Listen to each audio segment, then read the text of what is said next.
190 নম্বর হাদিস ইবনে মাজার মধ্যে আসছে, রাসূল সাল্লাল্লাহু আলাইহি ওয়াসাল্লাম একদিন জাবেরকে বলছেন, জাবের ঘটনা কি, তোমার মনটা তো খারাপ কেন? তো জাবের রাদিয়াল্লাহু আনহু বলছেন যে মাতা আবি ওয়া তারাকা আল্লাহু ওয়া দাইনান। আল্লাহ রাসূল, মনটা খারাপ এই জন্য, আব্বা মারা গেছেন, উহুদের যুদ্ধে শহীদ হয়ে গেছেন, অনেক ঋণ রেখে গেছেন, আর অনেক ঋণ রেখে গেছেন, আর ছোট ছোট বাচ্চা কাচ্চা রেখে গেছেন। এই ভাই বোনদের একটা টানতে আর ঋণ পরিশোধ করতে আমার অবস্থা একবারেই খারাপ, মনটা খুব দুর্বল। তবে জাবেরের সাথে আল্লাহ রাসূলের সম্পর্ক ছিল খুব মধুর, খুবই মধুর। জাবের ওই সাহাবী খন্দকের যুদ্ধের সময় গর্ত খোঁড়ার সময় পেটে পাথর বাঁধা দেখেছিলেন, বাড়িতে গিয়ে স্ত্রীকে বলছেন আল্লাহ নবী না খেয়ে আছে। এত সাহাবী ছিলেন, মদিনার পাশে খন্দক, এত সাহাবী ছিলেন, কারো দৃষ্টি পড়েনি। জাবেরের মনে দাগ কেটেছে। বাড়িতে চলে গিয়ে তার স্ত্রীকে বলছেন কিছু আছে? হ্যাঁ, কিছু আটা আছে আর একটা ছাগলের বাচ্চা আছে। ঠিক আছে, বাচ্চা জবাই করে দিলাম, তুমি রুটি। স্ত্রী বললেন কানে কানে গিয়ে বলবার আল্লাহ রাসূলের, সবাই যেন জানতে না পায়। আল্লাহ রাসূলের কানে কানে গিয়ে বলছেন আমার বাসায় দাওয়াত, পেটে পাথর বাঁধা, খেতে পাইনি কিছু, বুঝতেই পারছেন ক্ষুধার্ত। যখন হাতে কুঠার মারার জন্য তুলেছে কুঠার, তখন পেট উন্মুক্ত হয়ে গেছে, পাথরে দেখতে পেয়েছে। তো রাসূলুল্লাহ সাল্লাল্লাহু আলাইহি সাল্লাম শুনলেন জাবের দাওয়াত দিয়েছে।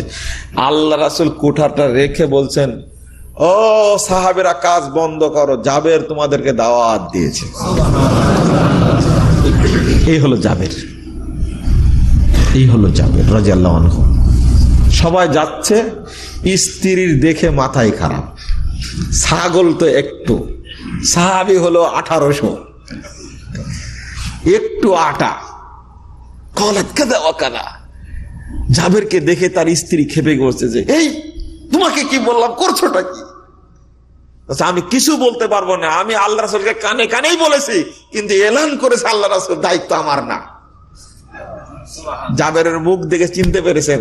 রাসূল সাল্লাল্লাহু আলাইহি ওয়াসাল্লাম বললেন জাবের তুমি রুটি বানাতে বলো, আর বাটিতে গোস্ত তুলতে থাকো, যতক্ষণ না পুরাই ততক্ষণ তুলতে থাকো। আলহামদুলিল্লাহ, আলহামদুলিল্লাহ।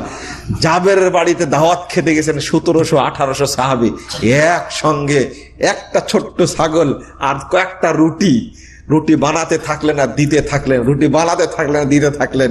1800-1700 সাহাবী পেট পূর্তি করে খেয়ে শেষ করে দিলেন। যতটুকু রুটি আর যতটুকু ছাগলের গোশত অতটুকুই থেকে গেল। এই হলো জাবের, মস্কারা করতেন। দেখেন প্রিয় মানুষ কারা, এত প্রিয় ছিলেন আল্লাহ রাসূলের কাছে, এত প্রিয় ছিলেন জাবের। আপনারা কি প্রিয় হতে পারেন না? আমার যেন আক্ষেপ লাগে। কি চমৎকার সম্পর্ক জাবেরের সাথে, আশ্চর্য। যুদ্ধে যাচ্ছেন, দরিদ্র মানুষ, উটটা খুব দুর্বল। তো বলছে কি ব্যাপার জাবের, ঘটনা কি? সবার পিছনে যে কথা আয়া, আল্লাহ রাসূল আমার উটটা খুব বুড়া হয়ে গেছে, তো এই জন্য জোরে যেতে পারছি না। আল্লাহ রাসূল দিলেন এক খুঁসা। উটকে খুঁসা দেওয়ার কারণে এই বুড়া উট, দুর্বল উট এত তেজি হয়ে গেল কাফেলা সবার আগে।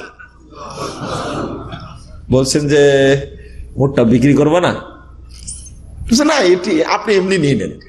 বলছে না না না, আমি বিক্রি করলে নিব। আচ্ছা ঠিক আছে, আপনি বিক্রি করবো, তো মদিনা যাওয়া পর্যন্ত শর্ত, আমি মদিনায় গেলে দিয়ে দিব। মদিনায় গেছে, উট দিয়ে টাকা নিয়ে নিছেন, নিয়ে খুব খুশিতে জাবের রাদিয়াল্লাহু আনহু বুড়া উট, দুর্বল উট বিক্রি করতে পেরে খুশিতে বাগবাগ একবারে টাকা নিয়ে চলে যাচ্ছেন। আবার ডাকছে যে জাবের শোনো। এবার জাবের রাদিয়াল্লাহু আনহু মনটা খুব খারাপ, মনে করছে মনে হয় উট মনে ফেরত দিয়ে টাকা, মনে হয় উট আমাকে ফেরত দিয়ে টাকাটা দিয়ে দেবে। ইন্না লিল্লাহ, কেমন হলো।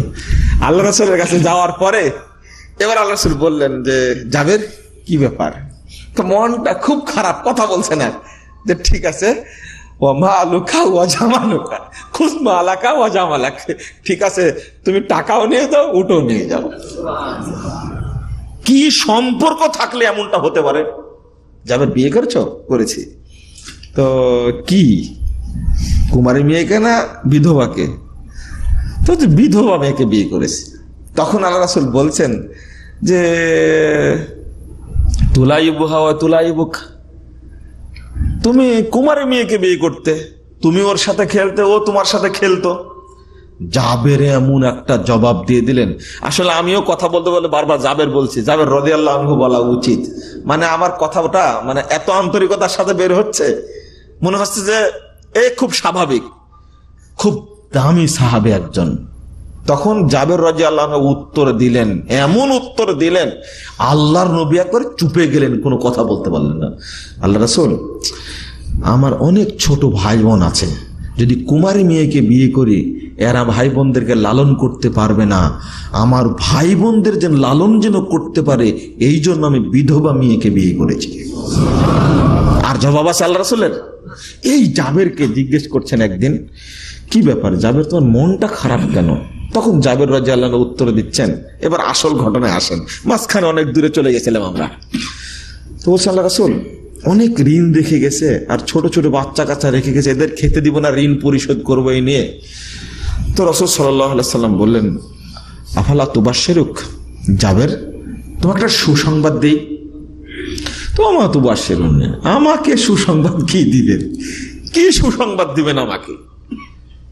আমার যে ঋণ আর যে দরিদ্রতার কষাঘাতে মাজা সুজা হয় না, আর আপনি এই মুহূর্তে আমাকে কি সুসংবাদ দিবেন?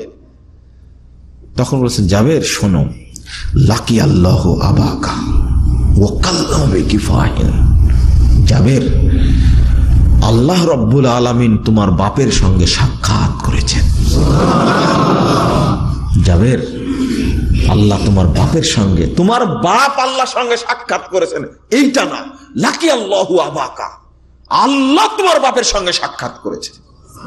ভাষাটা বুঝবেন, তোমার বাপ আল্লাহর সঙ্গে সাক্ষাৎ করেছেন এইটা বেশি গুরুত্বপূর্ণ না আল্লাহ তোমার বাপের সাথে সাক্ষাৎ করেছেন এটা গুরুত্বপূর্ণ? আল্লাহ সাক্ষাৎ করেছেন এবং কথা বলেছেন আল্লাহ তোমার বাপের সাথে কোনো পর্দা ছাড়াই, সরাসরি কথা বলেছেন। এর নাম হলো লিকা। বুঝাতে পারলাম কি? এবার জাবের রাদিয়াল্লাহু আনহু বলছেন, মাকাল্লাম আল্লাহ বিমা, আল্লাহ আব্বা আল্লাহকে কি বললেন?